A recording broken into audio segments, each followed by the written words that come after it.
All right, this is pretty wild, even by Fox News standards. Pete Hegseth, the Secretary of Defense, was asked in the aftermath of Donald Trump's bombing of Iran, could Iran team up with North Korea and China to retaliate against the United States together? And Pete Hegseth goes, it's possible, but that would be because of Joe Biden.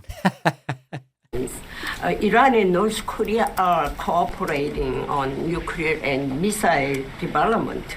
Do you think there is a possibility that Iran, North Korea, and the other forces, such as China, will join forces to retaliate against the United States?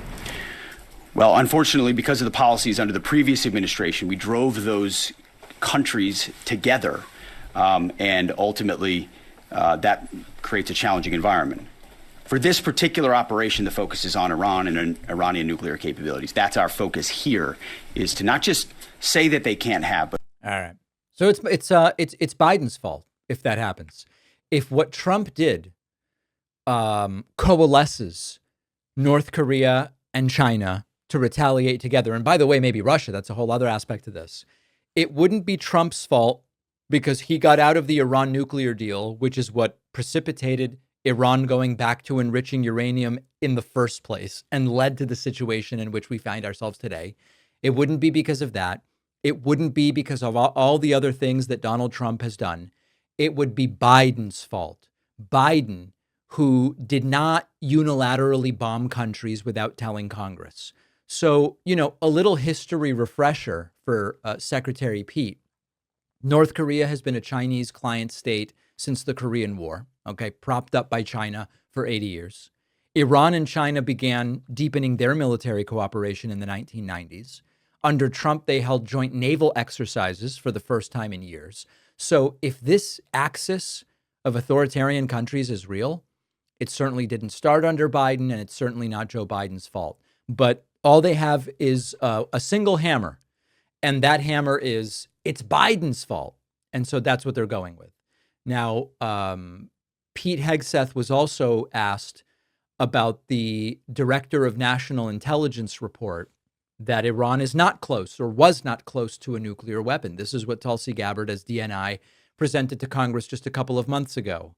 And he just dodges on the intelligence. Take a listen to this. Thank you, Mr. Secretary. Concerning the justification for these strikes, in March, the Office of the Director of National Intelligence released their threat assessment, concluding, quote, Iran is not building a nuclear weapon, and Khamenei has not authorized the nuclear programs he suspended in 2003, unquote. So what new intelligence does the U.S. have since then that the Iranians have changed their position on nuclear weapons? Good question.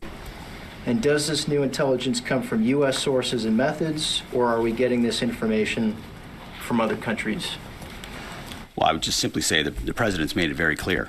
He's looked at all of this, all of the intelligence, all of the information, and come to the conclusion that the Iranian nuclear program is a threat.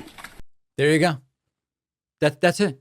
Trump, who is an expert at parsing through intelligence, right? Who can't even sit through an intelligence briefing and normally doesn't even take them. Doesn't matter what the intelligence says. Doesn't matter what the report from the ODNI says. It doesn't matter what his own Director of National Intelligence, Tulsi Gabbard, said. Trump decided that there's a nuclear threat from Iran. No evidence. Now, the regime change question did come up. And this was before Trump was like, of course, we're for regime change. The question came up, is this about regime change? And Hegg said, no. Me? Yeah. So is regime change off the table, Mr. Secretary? And to the chairman, you said the battle damage assessment is still ongoing, but do you believe that some nuclear capability in Iran remains?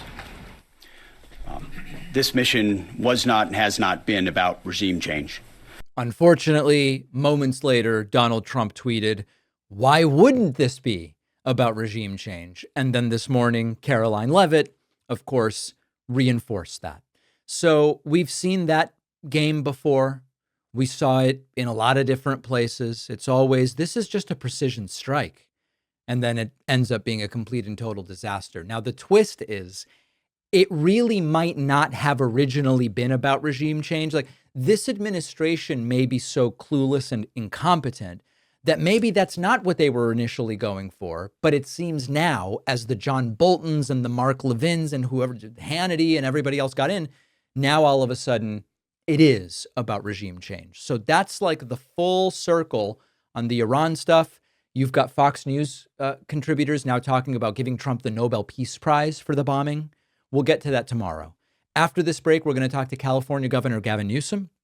And then we will talk about a bunch of other things after this break.